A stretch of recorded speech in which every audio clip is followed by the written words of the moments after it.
Hey, greetings everyone. Happy Saturday. Happy Labor Day weekend. I'm going to see a Grateful Dead cover band tonight called the China Cat Riders. A buddy of mine called me and said, hey, this band's playing out by me Saturday night. Do you want to go? Yeah, I do want to go. It's about, I don't know, 20-minute drive from my house. Pretty cool. Anyway, nothing to do with this video. Today I wanted to touch on two subjects. One, David Bowie's Blackstar album, which I'm going to address later.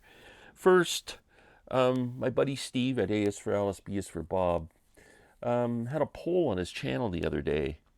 The premise was a great album that has one song that doesn't belong. It kind of sticks out like a sore thumb. It doesn't mean the song's bad. It could be a great song. It just doesn't fit the feel of the album.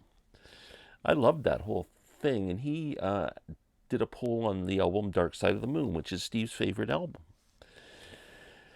Before I knew what song Steve was going to pick, I was kind of going through my head going, what song doesn't fit on Dark Side of the Moon? I can't, it all just seems so cohesive. And then he mentioned that his pick was Money. And the more I thought about it, the more I agreed with him. It kind of does stick out like a sore thumb. It's a great song. It's got a classic bass line. Yeah, so I kind of agree with Steve that Money doesn't really fit that whole mood of that album. Let me know what you think. I found two or three more albums that kind of I could use as examples. The first one that came to my mind was the Yes album. I love this album. The clap. It's like you get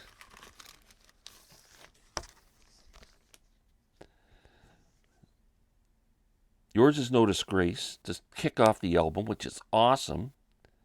And then all of a sudden you get this live acoustic instrumental, the clap. It's the live thing that gets me. And also the way it's sequenced. I would have put that, I don't know where I would have put it. I just don't think it goes with the album. And it's a great song. I mean, Steve Howe is such a great guitar player, and I love acoustic guitar playing and everything, so I got nothing against the song. I think it's brilliant. But I just don't think it is cohesive.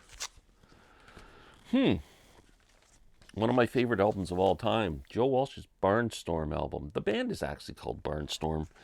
This was their debut album, I guess you'd call it. And speaking of debut albums, I will be on Tuesday, Rich Strickler's channel, where we're going to do our top 10 debut albums, and I might just use this one. Very acoustic album. Has a real mood to it. All the songs kind of flow together. He used synthesizer sounds and Leslie speakers and all kinds of stuff just to present this kind of acoustic swirling kind of a dreamy sound through the whole album. It's amazing. But then we get a song which is I think the most famous song on this album, Turn to Stone, which is on side 2. I think it's the second last song on the album. Yeah. And it's just like blistering, great electric guitar song with a great riff. But it just sticks out like a sore thumb on this album. It's really strange. It's a great song. Not arguing about that, but it doesn't fit on this record. Joe would eventually re-record it for his album So What? That's where it belonged. That should have been the first time we'd ever heard of it. Last but not least, another one of my favorite albums of all time, Van Morrison's Astro Weeks. This is damn near 9.5 perfect out of 10. So you get side 1 with Astro Weeks. Then beside you, Sweet Thing and Cypress Avenue. Fantastic. I think if you're listening to the CD, this would even be more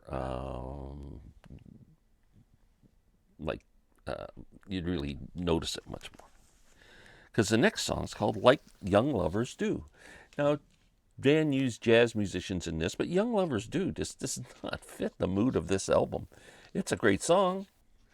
Uh, then it goes into Madame George Ballerina and Slim Slow Slider. It's like, it just sticks out. It's, I don't know.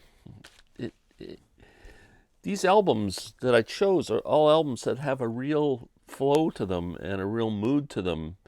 And a lot of albums, when they do a different type of music on it or something, it works because it's all, the album's really disjointed anyway. It's not meant to be all the same type of music. So it's not like I'm against something being different on an album. It's just on certain albums, it doesn't work. And those are my examples.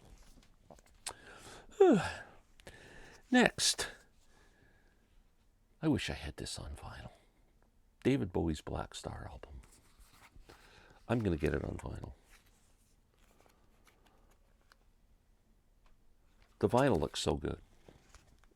Okay, so this album came out January 2016, which was David Bowie's birthday. 2 days later, David Bowie passes away from cancer. This album was recorded basically in secret with Tony Visconti, David, a few other people, and some local New York jazz musicians. I have long said since the album's release that the album makes me sad. I didn't listen to it a lot because I associated it so much with his sad passing that it just seemed like an album that brought me down. But over the years, I guess as we accept the truth that David is gone, he ain't coming back, and you kind of get over it and you just remember the music, I have been playing this album a lot, and I freaking love it. It is now one of my favorite David Bowie albums. If I was ranking my favorite David Bowie albums, Low is number one. This is up there in the top. It's got to be top 4, I bet. Fantastic. The trying to get the song listing out. Hopefully the book has something that you can see. Oh my God, it's just everything so black on this. You can't even read the titles of the songs. There we go. 01 is Blackstar, which they don't even give a name to on here. They have the symbol of the black star. 10 minutes long. Fantastic. And I just love the jazzy parts in these songs. He brings in the horns and everything, and they just in certain spots, and it just sounds so good. It's like a contrast to the rock sound. It's just so freaking good. The song Lazarus, I mean, fantastic. She Was a Whore and Sue, I believe, were released like a few years earlier.